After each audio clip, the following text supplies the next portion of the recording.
우리 교회 부임해서 처음 신방을 갔을 때의 일입니다. 이런 일이 있었어요. 지금은 소천하신 전기자 권사님 신방을 갔는데 전기자 권사님이 당시에 이제 성남 분당 쪽에 사셨거든요.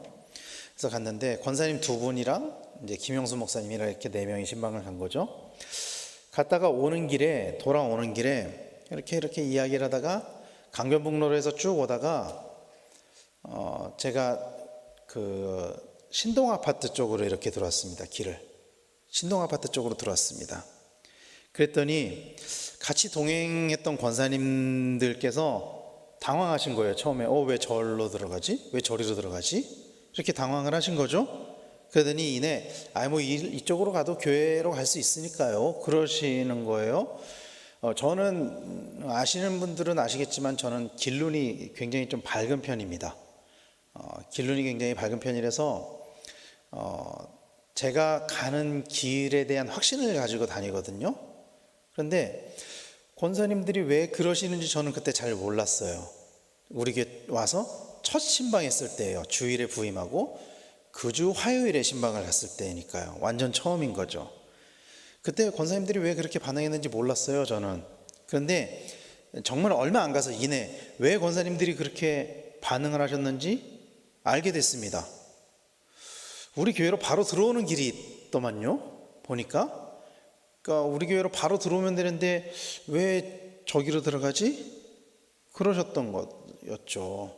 제가 길을 잘못 알고 있었던 거였죠. 제 어설픈 지식으로 이촌동에 들어가려면은 신동 아파트 쪽으로 빠져나가야 된다. 저는 그렇게만 알고 있었던 거죠. 정확한 길로 가는 것과 정확하지 않은 길로 가는 것, 또 정확하지 않은 길로 가더라도 목적지를 향해서 가는 것과 목적지와 다른 방향으로 가는 것, 이것이 참 다른 것 같아요. 그런데 우리 인생의 여정을 길로 나아가는 것이라고 비유를 한다면은 우리 인생도 이와 같다는 생각이 들었습니다. 제가 말씀을 준비하면서 그때 생각이 딱 들었어요. 성경은 우리가 하나님 나라에 들어갈 수 있는 길을 이야기를 합니다. 성경을 전체적으로 봤을 때 성경이 이야기하고 있는 큰 두 가지의 주제가 있습니다. 하나의 주제는 우리가 잘 알고 있는 것처럼 예수 그리스도입니다. 구약의 말씀은 오실 예수 그리스도를 증거하고 있고, 신약의 말씀은 오신 예수 그리스도와 다시 오실 예수 그리스도를 증거하고 있습니다. 그래서 성경의 큰 첫 번째 주제는 예수 그리스도입니다. 그리고 큰 두 번째 주제는 하나님 나라입니다. 하나님 나라. 구약의 말씀도 신약의 말씀도 하나님 나라를 증거하고 있어요. 구약에서는 그 하나님 나라에 이를 수 있는 그 길, 의롭다 하심을 얻을 수 있는 그 길을 율법으로 제시를 하고 있죠. 하나님께서 율법을 언약으로 주심으로 하나님 나라에 들어갈 수 있는 길을 이야기를 하고 있습니다. 그리고 신약에서는 또 오늘날 우리에게는 새로운 길이 주어졌다라고 성경은 이야기를 하고 있어요. 오늘 보면 20절은 이렇게 이야기를 합니다. 그 길은 우리를 위하여 휘장 가운데로 열어놓으신 새로운 살 길이요, 휘장은 곧 그의 육체니라. 새롭다는 것, 새로운 살길, 새롭다는 것은 그 전에는 없었다는 것이죠. 그 길은 휘장 가운데로 가는 길이라고 오늘 본문은 이야기를 하고 있습니다. 휘장 가운데로 가는 길이 새로운 길이다. 그 전에는 그 길을 갈 수가 없었다. 휘장 가운데로 들어간다는 것은 지성소로 간다는 것을 의미하는 것입니다. 그런데 구약시대에는 대제사장 외에는 그 길을 갈 수가 없었습니다. 대제사장도 항상 들어갈 수 있었던 것이 아니라 대속죄일에만 들어갈 수 있었죠. 그래서 그 길을 드나든다는 것은 상상조차 할 수가 없었어요. 상상조차 할 수 없었던 길입니다. 그러나 예수님께서 십자가에서 죽으실 때 휘장이 갈라졌고 우리는 그 새로운 길로 들어갈 수 있게 되었다라고 성경은 이야기를 하고 있습니다. 그래서 오늘 본문 19절을 공동번역으로는 이렇게 번역하고 있습니다. 그러므로 형제 여러분, 예수께서 피를 흘리심으로써 우리는 마음 놓고 지성소에 들어가게 되었습니다. 개역개정에서는 성소에 들어갈 담력을 얻었다라고 이야기를 하고 있잖아요. 그런데 다른 번역서에서는 마음 놓고 지성소에 들어가게 되었다, 이렇게 이야기를 하고 있어요. 뉘앙스가 조금 저는 다르다고 생각해요. 이 본문의 뉘앙스가 번역하는 것마다 뉘앙스가 조금씩 다릅니다. 개역개정은 조금 보수적으로 번역한 것 같아요. 성소에 들어갈 담력을 얻었다.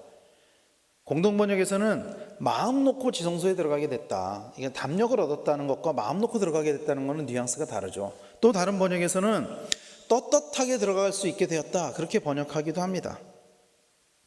원래는 갈 수 없었던 그곳을 번역서마다 뉘앙스가 다르기는 하지만 우리가 마음 놓고 언제나 떳떳하게 들어갈 수 있게 되었다라고 성경이 이야기를 하고 있는 것이죠. 그리고 오늘 본문은 그 길만이 새로운 살 길이다 라고 이야기를 하고 있는 것입니다.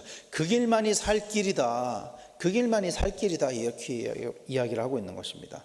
근데 여러분, 몇 번 말씀드렸던 것처럼 우리가 이 히브리서를 읽을 때 잊지 말아야 할 것, 히브리서뿐만이 아니라 모든 성경을 볼 때 우리가 잊지 말아야 할 것은 그 성경이 왜 쓰여졌는가, 누구에게 쓰여졌는가, 어떤 배경에서 쓰여졌는가, 이게 반드시 고려가 되어야 되거든요.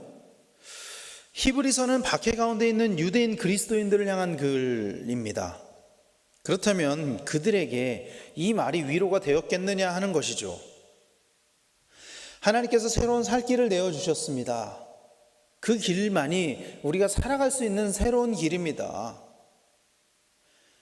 이것이 위로가 되었느냐는 거예요. 왜냐하면 그들이 당면하고 있었던 문제는 눈앞의 박해를 어떻게 하면 피할 수 있을까 였습니다. 그런데 예수의 피로 구원을 얻게 되었다, 예수의 피로 성소에 들어갈 담력을 얻게 되었다, 예수의 피로 말미암아 하나님께서 새로운 살 길을 주셨다, 이 말이 위로가 되었느냐 하는 것이죠. 많은 그리스도인들이 박해 가운데 배교를 했지만 반대로 박해 가운데도 믿음을 버리지 않았던 그리스도인들도 상당수가 있었습니다. 그렇다면 그들이 믿음을 버리지 않을 수 있었던 가장 큰 이유가 무엇이었을까요? 그것은 아마도 마지막 날에 대한 소망 때문일 것입니다. 마지막 날. 이 마지막 날에 대해서는 어떤 성서학자는 AD 70년에 예루살렘 멸망, 예루살렘이 완전히 망하게 되는 그때를 가리킨다라고 이야기를 하기도 하고, 또 예수님의 재림의 날을 가리킨다라고 이야기를 하기도 합니다. 근데 중요한 것은 히브리인들이 그 두 날을 따로 구분하지 않았다는 것, 그리고 그 날이 올 것이라는 것을 믿고 있었다라는 것이죠. 그 믿음이, 그들이 가지고 있었던 이 마지막 날에 대한 믿음이 박해를 이겨낼 정도였기 때문에 상당수의 그리스도인들이 그랬기 때문에 아마도 예수의 피로 구원을 얻는다는 것은 그 마지막 날을 소망하는 그리스도인들에게는 참된 위로가 되었을 것입니다. 사랑하는 성도 여러분, 오늘날 많은 성도들이 오늘날에도 많은 어려움을 가지고 살아가죠. 눈앞에 박해를 받았던, 정말 죽느냐 사느냐 하는 문제에 놓여 있었던 1세기 그리스도인들과 정도는 다를지 모르겠지만 많은 그리스도인들이 여전히 어려움 가운데 살아갑니다. 예수를 믿음으로 그 어려움을 이겨내면서 살아가기를 원하지만 그럼에도 불구하고 많은 어려움 가운데 살아가죠. 어려움을 당했을 때 할 수 있는 가장 큰 위로는 무엇일까요? 어려움을 당했을 때 나에게 가장 위로를 주는 말들, 또 위로를 주는 행동들은 무엇입니까? 오늘 우리는 어떤 말에 가장 큰 위로를 받으면서 살아갑니까? 예수 그리스도로 인해 살 길을 얻었다라는 이 성경의 이야기가, 예수 그리스도와 하나님 나라를 전하는 이 성경의 메시지가 오늘날 우리에게 얼마나 큰 위로가 되느냐 하는 것입니다. 죽었던 우리를 살리시고 영원한 살 길을 주셨다는 사실이 오늘 이 땅에서 현실적인 어려움을 당하고 살아가고 있는 그리스도인들에게 사실은 가장 큰 위로가 된다는 그 사실을 믿으시기를 바랍니다. 그러면서 오늘 본문은 그 새로운 살 길로 나아가는 성도들이 가야 할 삶의 모습을 세 가지를 이야기를 하고 있어요. 첫 번째는 믿음으로 하나님께 나아가는 것을 이야기를 하고 있습니다. 오늘 본문 22절은 이렇게 이야기를 하죠.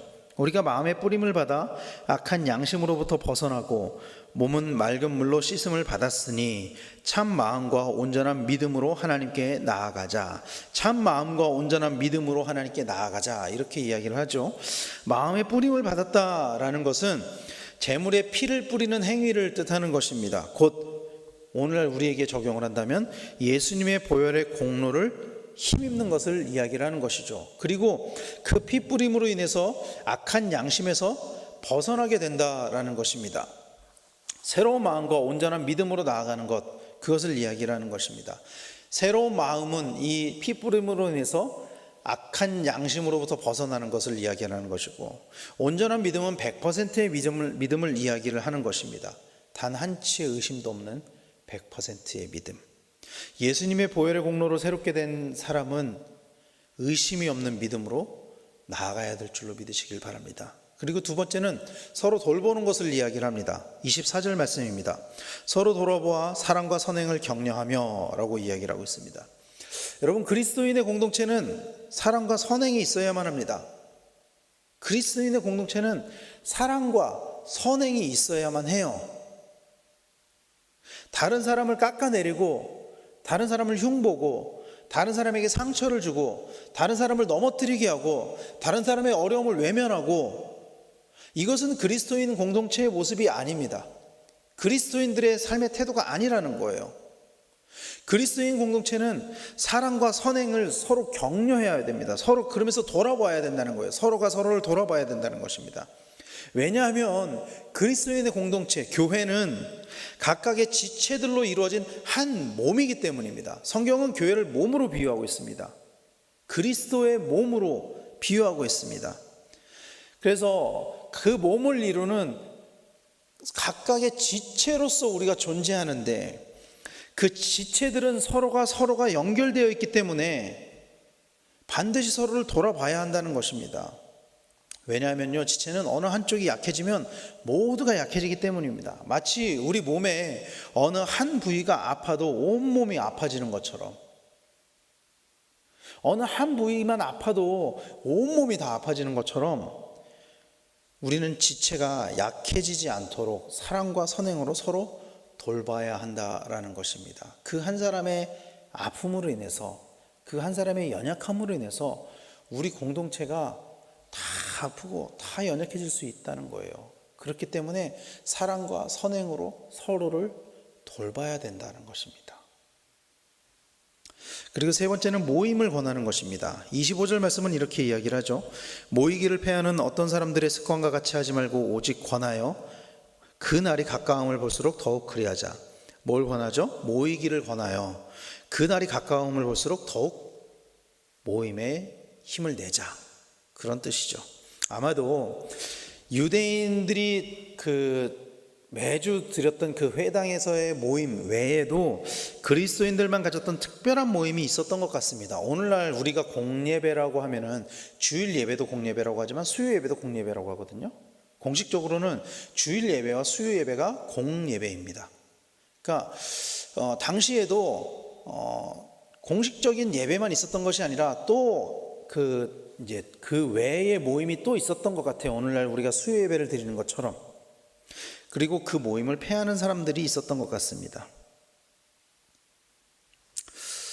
그러나 그것과 별개로 두려움을 이기는 담대한 마음을 가지는 데 있어서 여러분, 단순히 모임을 가지느냐 가지지 않느냐를 넘어서서 그 두려움을 이기는 담대한 마음을 가지는 데 함께 있는 것이 얼마나 큰 것인지 우리는 알아야만 합니다.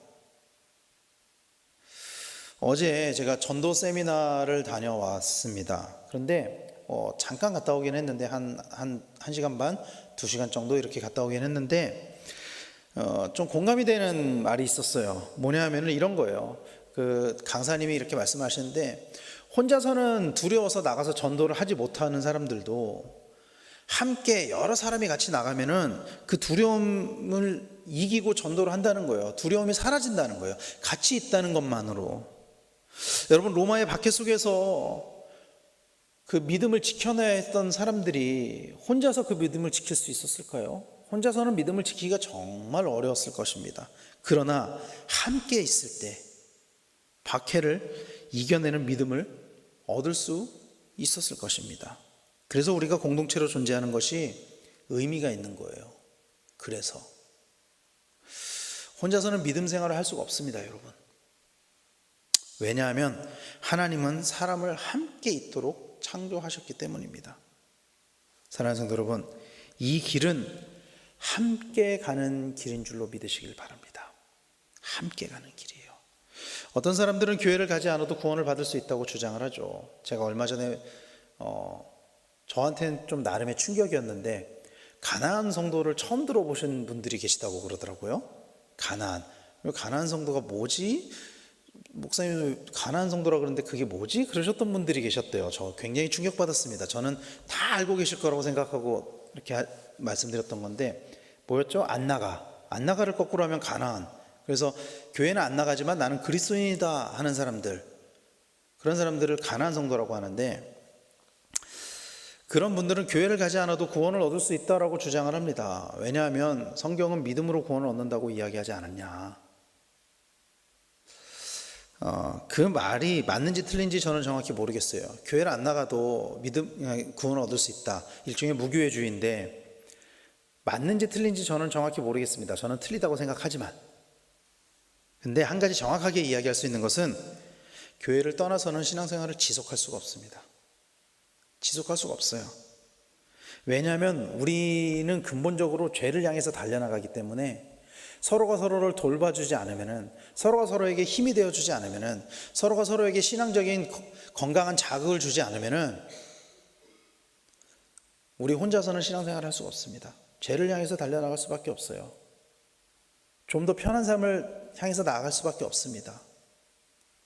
그래서 우리는 어떠한 상황과 환경 속에서도 모임을 유지하고 모임에 참석하도록 노력해야만 합니다. 여러분, 힘들어도 귀찮아도 모임 자체가, 우리가 함께 있는 것 자체가 우리에게 믿음을 주고 우리가 신앙을 이겨낼 힘을 준다라는 것을 우리는 기억해야만 합니다. 그래서 여러분, 예배 잘 나와야 됩니다. 예배가 가장 기본적인 것이죠. 그리고 구역의 모임, 또 기관의 모임, 또 각종 소그룹들, 또 그 외에도 비공식적인 모임들이 있죠, 우리 안에. 그런 모임들을 잘 유지하고 참석하는 일에 열심을 내야만 합니다. 그곳에 있는 것만으로도 우리의 믿음이 굳건해지기 때문입니다. 함께 있는 것만으로도 우리의 믿음이 굳건해지기 때문입니다. 믿음이 주어지기 때문입니다. 사랑하는 성도 여러분, 우리의 공동체 안에서 믿음이 성장하는 우리 모두가 되기를 간절히 축원합니다. 우리의 모임을 통해 하나님께서 주시는 위로와 참 평안이 우리 모두에게 임하게 되기를 간절히 소망합니다. 그래서 우리의 모임을 통해서 하나님께서 예비하신 새로운 살 길로 함께 나아가는 우리 성도님들이 되시기를 간절히 축원합니다. 이 길은 혼자 가는 길이 아닙니다. 이 길은 함께 가야 하는 길입니다. 이 새로운 살 길, 하나님 나라에 가는 그 길로 우리 모두가 서로를 돌보며 한 명도 낙오함이 없이 같이 나아가는 우리 강변교회, 또 교회 외에도 우리의 가정들, 또 우리의 모임들 다 되기를 예수님의 이름으로 간절히 축원합니다. 기도하겠습니다.